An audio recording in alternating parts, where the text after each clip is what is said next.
الحمد لله رب العالمين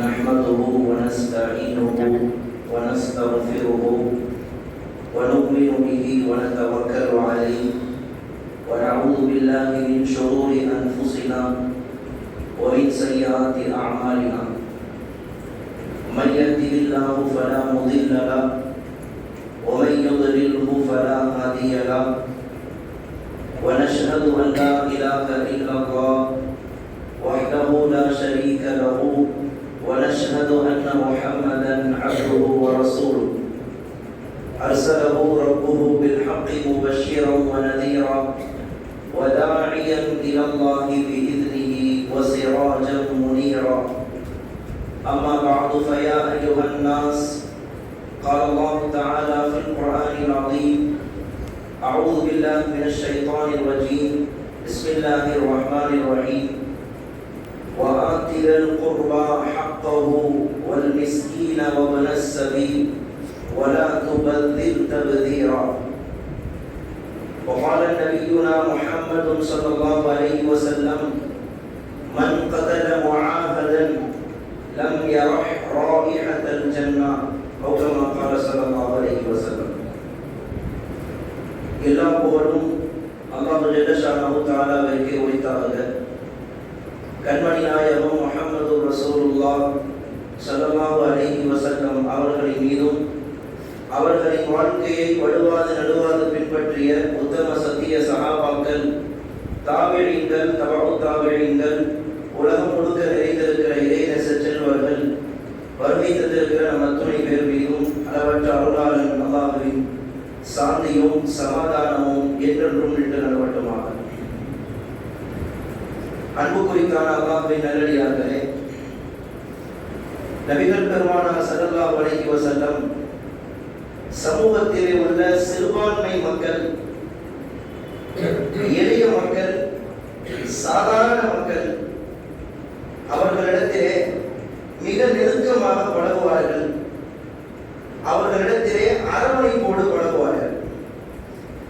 பொதுவாகவே இன்றைக்கு மனிதர்களுக்கு மத்தியிலே பழக்க வழக்கங்கள் எப்படி போயிருக்கிறது என்றால், தராதரங்களை பார்த்து ஒருவரிடத்திலே பழகுவது, உயர்வு தாழ்வை பார்த்து ஒருவரிடத்திலே பழகுவது.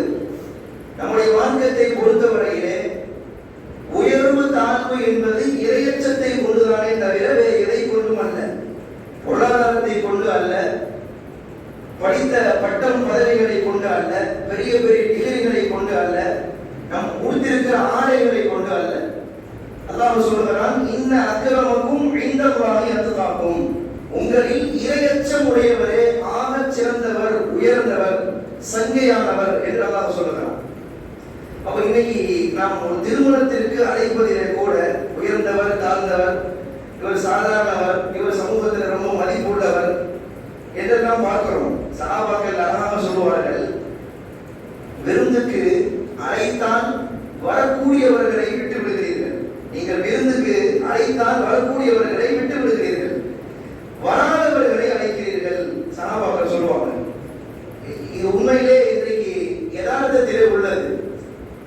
அதாவது பணக்காரர்கள், வசதி வாய்ப்பு உள்ளவர்கள் நிறையவே வீட்டில் நல்ல உணவு வர சாப்பிடுவாங்க, நல்ல சாப்பாடு தான் சாப்பிடுவாங்க. அப்ப இது போன்ற விருந்துகளை பெருசா எதிர்பார்க்க மாட்டாங்க. வந்து சாப்பிடுவதற்கு சங்கடம் இருக்கும், சில சமயத்திலே வரமாட்டார்கள்.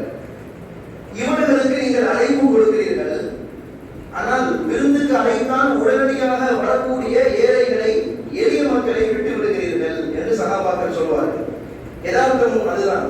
ஒரு ஜனாசாவாக இருந்தாலும் கூட இறந்தவருடைய அந்தஸ்து பார்த்து இன்றைக்கு கூட்டங்கள் வருகிறது. சில ஜனாசாவில் பள்ளி ஃபுல்லா நிரம்புகிறது, சில ஜனாசாவில் 2 சப்புக்குள்ள முழுமையாகிறதில்லை. அப்ப இன்றைக்கு அந்தஸ்தை பார்த்து, தராதரங்களை பார்த்து நாம் உறவு வைக்கிறோம், பழக்க வழக்கங்களை வைக்கிறோம். ஆனால் நபிகள் பெருமானார் ஸல்லல்லாஹு அலைஹி வஸல்லம் இதற்கு முற்றிலும் மாற்றமானவர்கள். சமூகத்திலே சிறுபான்மை மக்களாக இருந்தாலும் சரி, சாதாரண எளிய மக்களாக இருந்தாலும் சரி, அவர்களோடு பெருமானார் நட்பு வைப்பார்கள், இணைப்போடு ஸல்லல்லாஹு அலைஹி வஸல்லம் பழகுவார்கள். அவர்களுடைய பிரச்சனைகளில், கவலைகளில், துன்பங்களில் பெருமானார் கவனம் எடுப்பார்கள். அவர்கள் ஒரு தடவை நபி ஸல்லல்லாஹு அலைஹி வஸல்லம் இடத்திலே ஏழ்மையான சில சகாபாக்கள் வர்றாங்க, வந்து சொல்றாங்க, யார் ரசூலல்லாஹ், பணக்காரர்கள் நாங்க தொழுகிற மாதிரி தான் தொழுகிறாங்க, நாங்க நோன்பு வைக்கிற மாதிரி தான் வைக்கிறாங்க. ஆனா அவங்கள்ட்ட இருக்கிற பொருளாதாரத்தை செலவு செய்து சதக்கா செய்து நன்மைகளை அதிகமாக சம்பாதித்து விடுகிறார்கள். எங்களால சம்பாதிக்க முடியல. சஹாபாக்களுடைய பொறாமை எப்படி இருக்குது? நம்மளை விட பொருளாதாரத்துல மேல இருக்கிறாங்களே என்கிற பொறாமை இல்லை, நம்மை விட அதிகம் நன்மைகளை சம்பாதிக்கிறார்களே என்கிற பொறாமை. ஸல்லல்லாஹு அலைஹி வஸல்லம் வந்தது ஏழைகள் தான், வந்தது சாதாரண மக்கள் தான். பெருமானார் அவர்களை அலட்சியப்படுத்தவில்லை. அவர்களுடைய உணர்வுக்கு ஸல்லல்லாஹு அலைஹி வஸல்லம் மதிப்பு கொடுத்தார்கள். சொன்னாங்க, ரசூலுல்லாஹ், நீங்கள் காசு பணம் இருந்தால் தான் சதக்கா செய்ய முடியும் என்பது கிடையாது. நீங்கள் பொருளாதாரம் அதை வைத்துத்தான் சதக்கா செய்ய முடியும் என்று கிடையாது. நீங்கள் நினைத்தாலும் சதக்கா செய்யலாம். சொல்லிட்டு பெருமானார் சொன்னார்கள், ஒரு சுப்ஹானல்லாஹ்வை சொல்லுங்கள், அதுவும் தர்மம் செய்த நன்மை. ஒரு அல்ஹம்துலில்லாஹ்வை சொல்லுங்கள், அதுவும் தர்மம் செய்த நன்மை. அல்லாஹ் அக்பர் என்பதை சொல்லுங்கள், லா இலாஹ இல்லல்லாஹ்வை உளமாற சொல்லுங்கள், அதுவும் தர்மம் செய்த நன்மை. யாருக்காவது நல்லதை சொல்லிக் கொடுங்கள், தர்மம் செய்த நன்மை. யாரையாவது தீயதை விட்டும் தடுத்து நிறுத்துங்கள், அதுவும் தர்மம் செய்த நன்மை. யாரையாவது முஸ்லிமை கண்டால் சலாம் சொல்வதிலே முன்னுங்கள், அதுவும் தர்மம் செய்த நன்மை. யாரையாவது கண்டால் புன்முறுவலோடு சிரியுங்கள், அதுவும் தர்மம் செய்த நன்மை.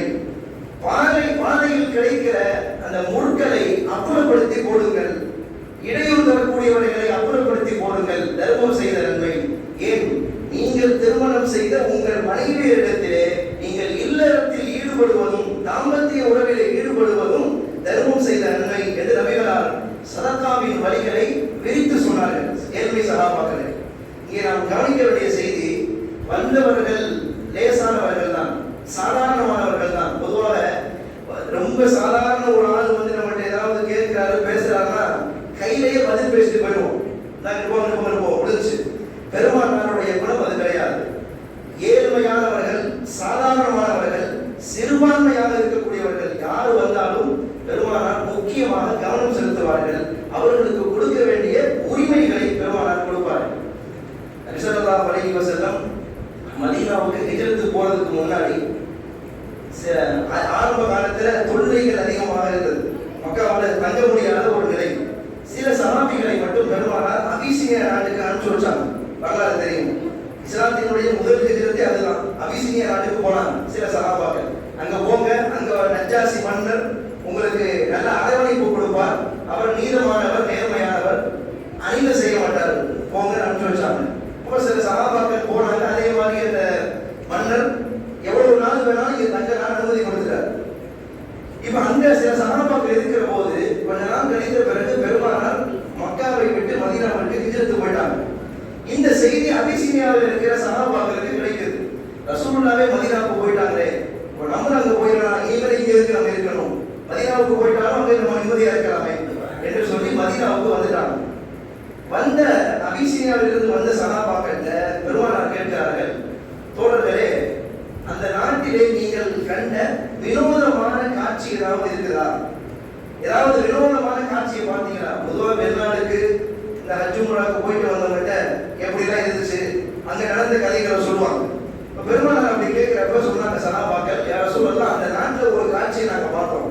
என்னன்னா, ஒரு அம்மா, ஒரு வயது முதிர்ந்த ஒரு பெண் பானையிலே தண்ணீரை சுமந்து கொண்டு போகுது. பாதையில் பின்னாலே வந்த ஒரு வாலிபன் வேண்டுமென்றே அந்த அம்மாவை இடிச்சு தள்ளி கீழே தள்ளி விட்டுட்டான். அந்த முதிர்ந்த அம்மாவும் கீழே விழுந்துருச்சு. விழுந்ததுல கையில வச்சிருக்கிற பானையும் உடைந்து தண்ணீரெல்லாம் கீழே போயிடுச்சு. அந்த வேதனையில அந்த அம்மா பார்த்து அந்த வாலிபனை பார்த்து சொன்னது, சௌஃப தஅலம் யா முதல், மோசடிக்காரனே விரைவில் நீ அறிஞ்சுக்குவ, மோசடிக்காரனே விரைவில் நீ தெரிஞ்சுக்குவ. அதாவது அல்லாஹ் தஆலா எல்லாரையும் ஒன்று சேர்த்து கை கால்களை பேச வைக்கக்கூடிய அந்த நாள்ல என்னுடைய நிலைமை என்ன, உன்னுடைய நிலைமை என்ன என்பதை நீ நல்லா அறிஞ்சுக்குவ அப்படின்னு சொல்லி அந்த அம்மா சொன்னது. பெருமானார் சஹாபாக்கள் இந்த காட்சியை ரசூலுல்லாஹ் சொல்றாங்க. ஸல்லல்லாஹு அலைஹி வஸல்லம் கேட்டுட்டு சொன்னாங்க, சதகத், அந்த அம்மா உண்மையைத்தான் சொல்லியிருக்குது, உண்மையைத்தான் அந்த பெண் சொல்லியிருக்கிறார்.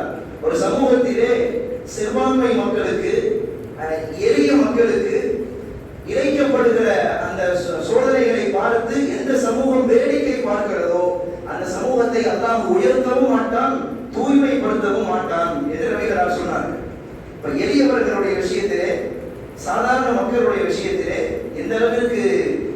ஈடுபாடோடு நடக்க வேண்டும் என்பது இந்த ஹதீஸ் நமக்கு காட்டுகிறது.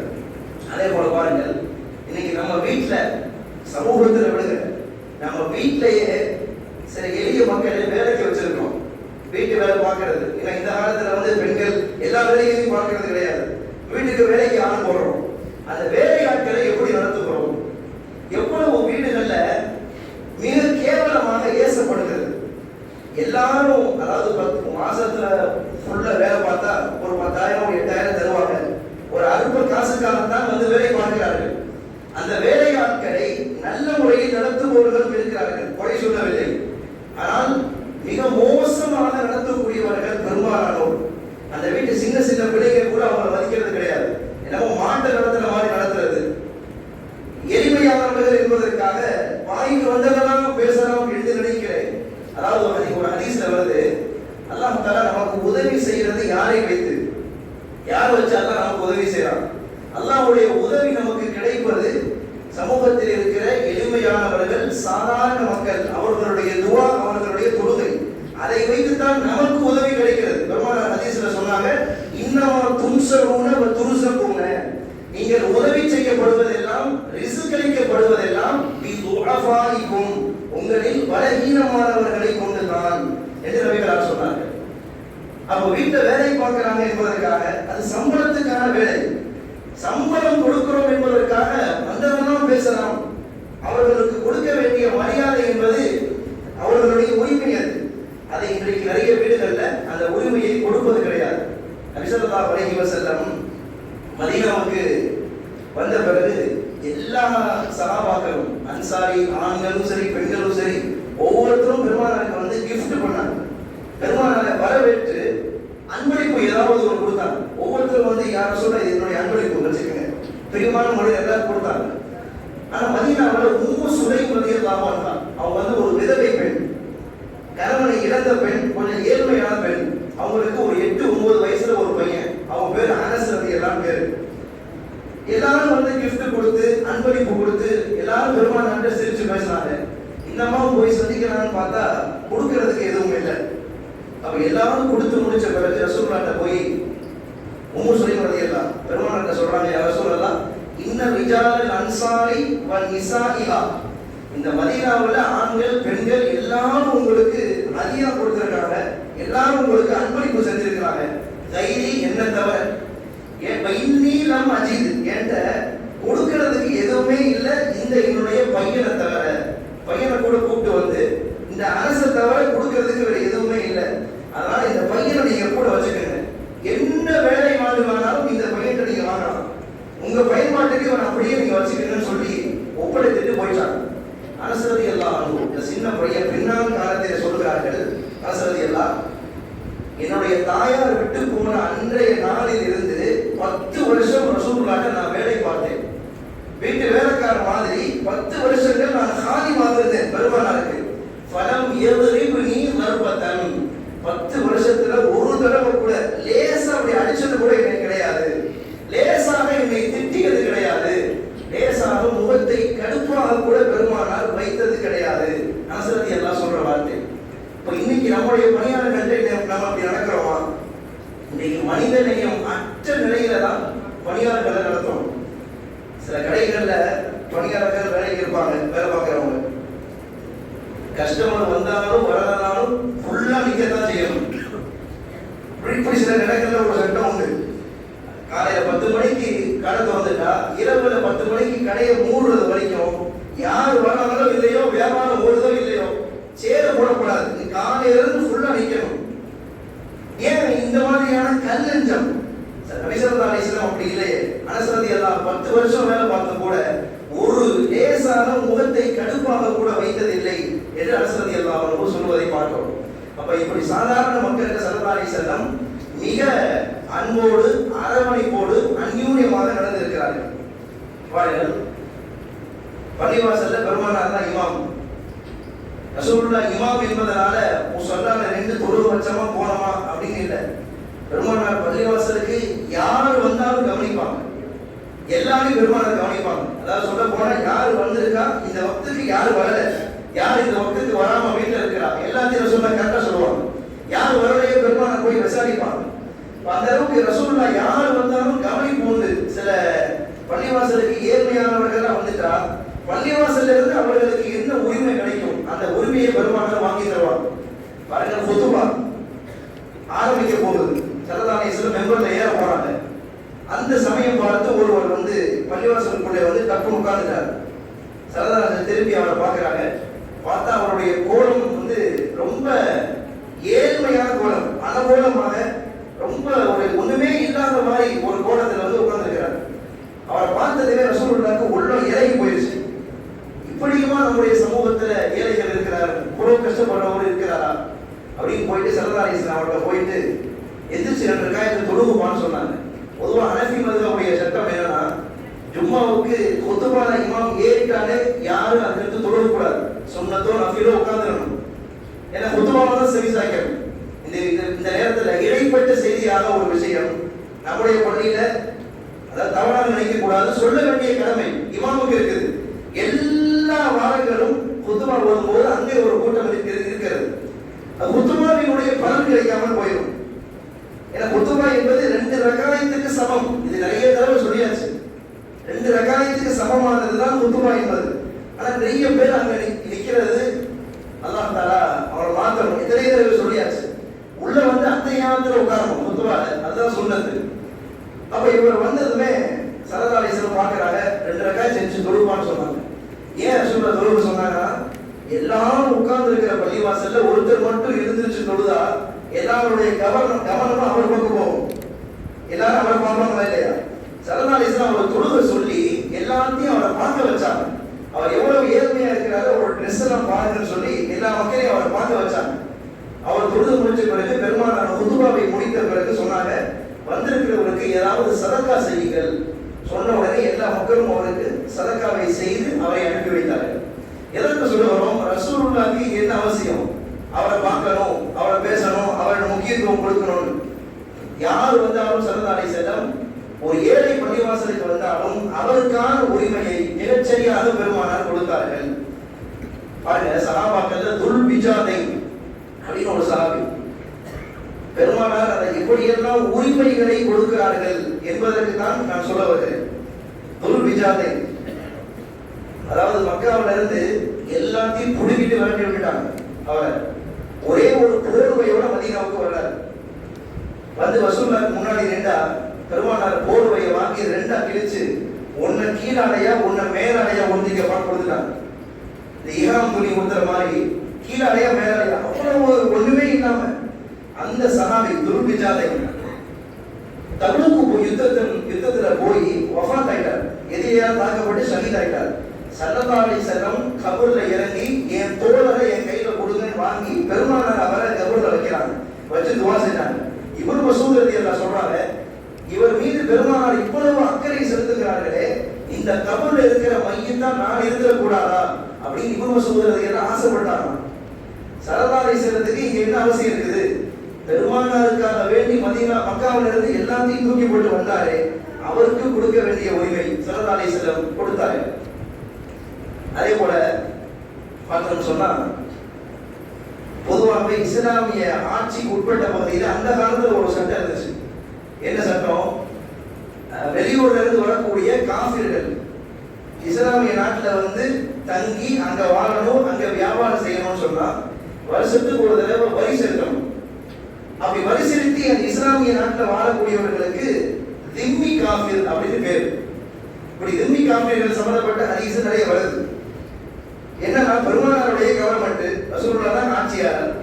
ஒரு திம்மி காஃபிரை ஒரு முஸ்லிமான சஹாபி கொலை செஞ்சுட்டார் அநியாயமாக. இந்த வழக்கு ரசூலுல்லாஹ்ட்ட வருது. ஸல்லல்லாஹு அலைஹி வஸல்லம் விசாரிச்சு பார்க்கறாங்க. விசாரிச்சு பார்த்ததுல உண்மையிலேயே அந்த சஹாபி தான் அந்த திம்மி காஃபிரை கொலை பண்ணியிருக்கிறார். பெருமானார் யோசிக்கவே இல்லை. சொன்னாங்க, மீண்டும் அவரை படிக்க வாங்கி விடுங்கள், மீண்டும் அவரை படிக்க வாங்கிருங்க, அவரை கொலை செஞ்சுன்னு சொல்லிட்டாங்க. அதாவது ஒரு நாட்டில் சிறுபான்மை மக்களாக இருக்கக்கூடியவர்களின் உரிமைகளை பறிக்கக்கூடிய இந்த உலகத்திலே அதுவும் ஒரு உயிர் தானே, அதுக்கு கொடுக்க வேண்டிய உரிமையும் கொடுத்தாலுமே என்று சொல்லி ஒரு இஸ்லாமிய நாட்டிலே இஸ்லாமியரையே ஒரு காஃபிற்காக கொலை சொல்லி பெருமானார் ஏற்றிருக்கிறார்கள். இத்தனைக்கு ரசூலுல்லாஹ்வுடைய கவர்மெண்ட், அது ரசூலுல்லாஹ்வுடைய ஆட்சி செய்யக்கூடிய ஒரு இடம். பெருமானார் வச்சதுதான் சட்டம் அங்க. ஆனாலும் ஸல்லல்லாஹு அலைஹி வஸல்லம் அந்த நாட்டுல சிறுபான்மையா யார் இருப்பா? இந்த மாதிரி வரி செலுத்தி வாழக்கூடிய காஃபிர்கள் தான் சிறுபான்மை. அந்த சிறுபான்மை மக்களுக்கு பெருமானார் முழுமையான உரிமையை கொடுத்தார்கள். இப்படி யாருக்கும் பெருமானார் உரிமை கொடுக்கிறதுல தவறுதலே இல்லை. வரலாறுல ஹதீஸ்ல வருது, மன் கதல முஆஹதன், ஒரு நாட்டுல சிறுபான்மையா வாழ்றாரு என்பதற்காக, ஒரு சாதாரண நாடு கேட்கிறதுக்கு ஆள் இல்லை என்பதற்காக அநியாயமாக அவரை கொலை செய்து விட்டால் லம் யரஹ் ராயிஹத்தல் ஜன்னா, சொர்க்கத்தினுடைய வாடையை கூட அவர் நுகர மாட்டார் என்று நபிகளார் சொன்னார். இப்ப யாருடைய உரிமைகளையும் பறிப்பதற்கு யாருக்கும் ரைட்ஸ் கிடையாது. நான் எதற்கு உரிமைகளை பற்றி சொல்லுகிறேன் என்றால், இன்றைக்கு சமீபத்தில் நம்ம எல்லாம் கேள்விப்பட்ட செய்திதான், தேர்தல் ஆணையம் என்பது SIR என்கிற ஒரு கணக்கெடுப்பை கொண்டு வந்திருக்கிறார்கள். இப்போது புதிதாக தொடங்கி இருக்கிறார்கள். அதாவது வாக்குரிமை, நமக்கான வாக்கு என்பது நம்முடைய உரிமை, நம்முடைய ஒவ்வொருடைய வாக்கு என்பது நம்முடைய உரிமைகள். தேர்தலில் போய் ஓட்டு போடுறோம்ல, நமக்கான தலைவர் நாம தேர்ந்தெடுக்கிறோம்ல, அது நம்முடைய வாக்குரிமை. அந்த வாக்குரிமையை நாம் பாதுகாக்க வேண்டும். அந்த உரிமைகளை மிகச் சரியாக நிறைவேற்ற வேண்டும். அந்த உரிமைகளை யாரும் பறித்து விடக்கூடாது. ஆனால் இன்னைக்கு சமீபத்திலே நம்முடைய தமிழ்நாட்டிலே தேர்தல் ஆணையம் என்பது SIR என்கிற அவசர கால ஒரு கணக்கெடுப்பை, அதாவது ஹோல் தமிழ்நாட்டில் இருக்கிற எல்லா வாக்காளர்களையும் ஒரு மாசத்துல கணக்கெடுக்க போறாங்களாம். இது சாத்தியமில்லாத விஷயம் தான். இப்படி ஒரு அறிவிப்பு வந்திருக்கிறது. இது சம்பந்தப்பட்ட விமர்சனங்கள் தேர்தல் ஆணையத்தின் மீது வைக்கப்படுகிறது. அந்த விமர்சனத்துக்குள்ளாக நம்ம போக வேண்டிய அவசியம் இல்லை. நாம என்ன செய்யணும்? நம்முடைய உரிமைகள், நம்முடைய வாக்கு உரிமைகள் என்பது நாம் பாதுகாக்க வேண்டிய ஒரு சூழல்ல தள்ளப்பட்டிருக்கிறோம். அதாவது ஏற்கனவே நம்முடைய பெயர்கள் ஓட்டு லிஸ்ட்ல இருக்கலாம், வாக்காளர் பட்டியலில் நம்ம பேர் இருக்கலாம். இருந்தாலும் வீட்டுக்கு வரக்கூடியவர்கள், அதாவது நவம்பர் 4 இருந்து டிசம்பர் 4 வரைக்கும் 3 தடவைகள் BLO என்கிற ஆபீசர்கள் வருவாங்க. 3 தடவை வருவாங்க. 3 தடவை வந்து அவர்கள்ட்ட 11 விதமான ஆவணங்களில் ஏதாவது ஒரு ஆவணத்தை காமிக்கணும் என்று ஒரு சட்டம் போட்டிருக்காங்க. அப்படி காமிக்கிறனா நம்முடைய வாக்காளர் பட்டியலிருந்து நம்முடைய பேர் நீக்குவாங்க. ஓட்டர் லிஸ்ட் இருந்து நம்முடைய பேர் நீக்கப்பட்டுரும். நல்லா தெரியணும், குடியுரிமை, அதாவது வாக்காளர் பட்டியலில் நம்ம பேர் நீங்கிருச்சுன்னா நமக்கு இந்த இந்தியாவில் குடியுரிமை இல்லை என்பதாக ஆகிவிடும். கொஞ்ச நாளைக்கு முன்னாடி CANCR NPRக்காக நம்ம போராடணும். அதை இப்படி குறுக்கு வழியில கொண்டு வரணும். இன்னைக்கு அதுதான் நடக்குது. அதை எப்படி சாத்தியப்படுத்தலாம்? எவ்வளவோ போராட்டம் நினைச்சா இல்லையா, அதை சாத்தியப்படுத்த முடியல. அதற்காகத்தான் SIR என்கிற இப்படி ஒரு அமைப்பை கொண்டு வந்திருக்கிறார்கள். இந்த விஷயத்திலே முஸ்லிம் சமூகம் எப்போதும் கூட இல்லாமல் விழிப்புணர்வோடு மிக எச்சரிக்கையாக இருக்க வேண்டிய ஒரு சூழல். அதாவது வரக்கூடியவர்கள் ரேஷன் கார்டை காமிச்சா ஏத்துக்க மாட்டாங்க, லைசன்ஸை காமிச்சா ஏத்துக்க மாட்டாங்க, நம்ம இருக்கிற ஆதார் கார்டு, ஏன் ஓட்டையிலேயே காமிச்சாலும் ஏத்துக்க மாட்டாங்க. அவங்க கேட்கிற ஒரு 11 ஆவணங்களை தயார் செஞ்சு வைக்கணும்.